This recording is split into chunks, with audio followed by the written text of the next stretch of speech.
Hello friends, welcome to ఇంటి వంట. ఈరోజు మీ ముందుకి మంచి పాతకాలపు రెసిపీతో మీ ముందుకు వచ్చానండి. ఇది నేను మా అమ్మమ్మ గారి దగ్గర నేర్చుకున్నాను. ఇది కానీ ఒకసారి చేసి పెట్టుకున్నాము అంటే వారం రోజుల వరకు స్టోర్ చేసుకోవచ్చు.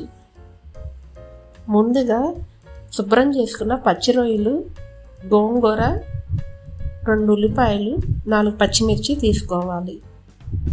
నేను కేజీ రొయ్యలు తీసుకున్నానండి. ఇన్ని తీసుకొని శుభ్రం చేసుకున్న రొయ్యలు, ఉప్పు, కారం, పసుపు వేసి వాటిని బాగా కలిపి పక్కన పెట్టుకోవాలి.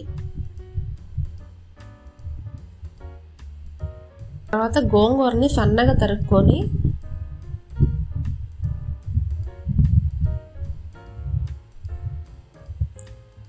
తరిగి దాన్ని పక్కన పెట్టుకోవాలి.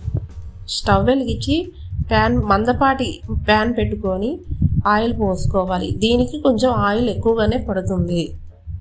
ఆయిల్ వేడైన తర్వాత ముందుగా రెడీ చేసి పెట్టుకున్న రొయ్యల మిశ్రమాన్ని కూడా వేసి దాంట్లో నుంచి వచ్చే వాటర్ బాగా ఇంకిపోయి ఆయిల్ పైకి తేలేంత వరకు దీన్ని వేగనివ్వాలి.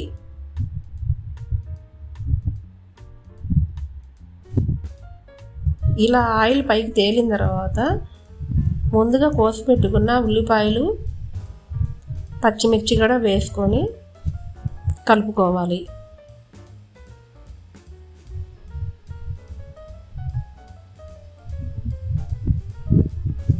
ఇవి బాగా వేగిన తర్వాత సన్నగా కోసి పెట్టుకొని ఉన్న గోంగూరను కూడా వేసి రొయ్యలన్నిటికీ బాగా పట్టేంత వరకు కలుపుకోవాలి.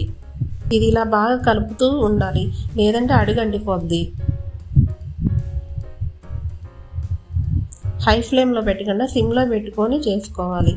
ఇప్పుడు 1 స్పూన్ సాల్ట్, 1 స్పూన్ కారం వేసుకొని బాగా కలుపుకోవాలి. ఇలా చేసి పెట్టుకొని పిల్లలకి హాస్టల్స్లో ఉండే పిల్లలకు పంపిస్తే వారం రోజులు హ్యాపీగా తినేస్తారు. మనం ఎక్కడికైనా ఊర్లు వెళ్ళేటప్పుడు కూడా ఇలా చేసుకొని వెళ్ళచ్చు. ఇదంతా బాగా వేగి ఆయిల్ పైకి తేలేంతవరకు ఉంచాలి. తడి తగలకుండా ఉంచుకోవాలి. ఒకసారి ఉప్పు, కారం సరిపోయిందో లేదో చూసుకొని దించేసుకుంటే అంతేనండి, రొయ్యలు గోంగూర రెడీ అయిపోతుంది. ఈ వీడియో మీకు నచ్చితే లైక్, షేర్ అండ్ సబ్స్క్రైబ్. మీకు ఇంకా ఏదైనా వంటలు కావాలంటే కింద కామెంట్ బాక్స్లో కామెంట్ చేయండి.